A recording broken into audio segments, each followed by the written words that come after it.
नाजरीन, मैं हूं वकास ऐश और आप देख रहे हैं रिलैक्स उर्दू। आज की खबर इतनी बड़ी है कि भारत चाहे तो भी इसे ज्यादा देर दुनिया से नहीं छुपा सकता।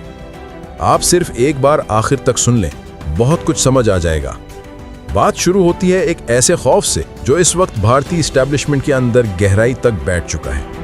इंडिया को यह हकीकत अच्छी तरह मालूम है कि अगर कभी पाकिस्तान ने मिसाइल्स फायर करने हों, ड्रोन्स लॉन्च करने हों या कोई बड़ी स्ट्राइक करनी हो तो हिट कहाँ करना है। Delhi, Mumbai, Haryana, Gujarat, air bases, industrial zones और उनके बड़े ऑयल हब्स। इसी खौफ ने भारत को एक ऐसे कदम पर मजबूर किया है जिसने पूरे खित्ते में नई बहस छेड़ दी है। भारत मुल्क भर में बड़े पैमाने पर नेविगेशन जैमर्स और जीपीएस स्पूफर्स नस्ब कर रहा है। ये वो सिस्टम्स हैं जो एक तरफ जीपीएस सिग्नल्स को जैम करते हैं और दूसरी तरफ फेक जीपीएस लोकेशन बनाकर किसी भी आने वाले ड्रोन या मिसाइल को गलत सिमत में मोड़ देते हैं। भारत का असल मकसद समझिए, वो चाहता है कि अगर कोई पाकिस्तानी ड्रोन या मिसाइल गुजरात के अंदर अडानी या अंबानी की किसी ऑयल रिफाइनरी को निशाना बनाने जा रहा हो तो स्पूफिंग सिस्टम उस ड्रोन को गलत लोकेशन दिखाएगा। ड्रोन को लगेगा कि टारगेट नेपाल में है, जबकि असल में वो भारत के ही किसी ऐसे इलाके में पहुंच जाएगा जहां भारतीय एयर डिफेंस सिस्टम्स उस पर फौरी हमला कर सकें या कम से कम उसकी पूरी नेविगेशन को खराब कर दें। पाकिस्तान इस वक्त सिर्फ जीपीएस नहीं बल्कि चीन का बाइडू सिस्टम भी इस्तेमाल करता है। भारत की कोशिश है कि इन दोनों सिग्नल्स को जैम करके पाकिस्तान के मिसाइल्स, ड्रोन्स और जेट्स को टारगेट तक सही पहुंचने से रोका जाए। इसी मकसद के लिए भारत ने metro lines, industrial hubs, airports और ऑयल जोन्स के आसपास बड़े पैमाने पर ये जैमर्स नस्ब कर दिए हैं। आपको याद होगा कुछ वक्त पहले खुद भारतीय पायलट्स ने शिकायत की थी कि दिल्ली से टेक ऑफ किया लेकिन नीचे सिस्टम उन्हें नेपाल के लोकेशन दिखा रहा था। इसी दौरान दिल्ली में दर्जनों फ्लाइट्स कैंसिल भी हुई। हकीकत यह है कि भारत इस वक्त यही टेक्नोलॉजी अपने मुल्क में टेस्ट कर रहा था। भारत ये सब क्यों कर रहा है? इसका जवाब तारीख में है। जब पाकिस्तान ने भारत का जहाज गिराया था तो पाकिस्तान ने सिर्फ मिसाइल्स इस्तेमाल नहीं किए थे। पाकिस्तान ने पहले इंडियन जेट्स के सिग्नल्स और रेडार सिस्टम्स को जैम किया था। इंडिया के टारगेट लॉक खत्म हुए, सिस्टम्स फ्रीज हुए और फिर पाकिस्तानी मिसाइल्स ने उन्हें मारकर गिरा दिया।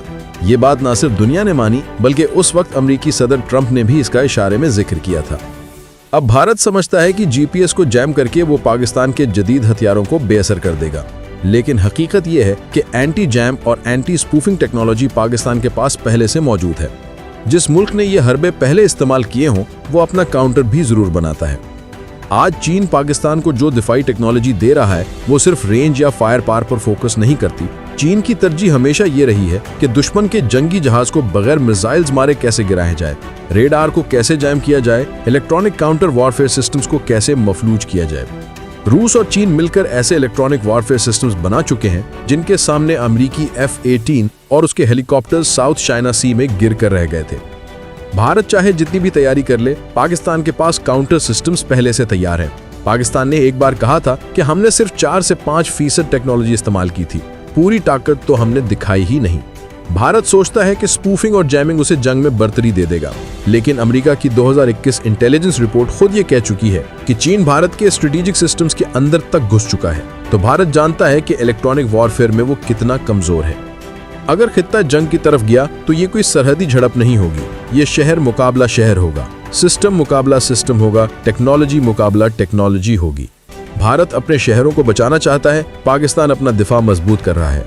लेकिन एक हकीकत तय है, अगर जंग की आग भड़की तो 78 साल पुरानी कहानी दोबारा नहीं दोहराई जाएगी। इस बार फैसला आर या पार होगा और हमेशा के लिए तय हो जाएगा कि ये खतरनाक खेल अगली बार कौन खेलने की ताकत रखता है और कौन नहीं।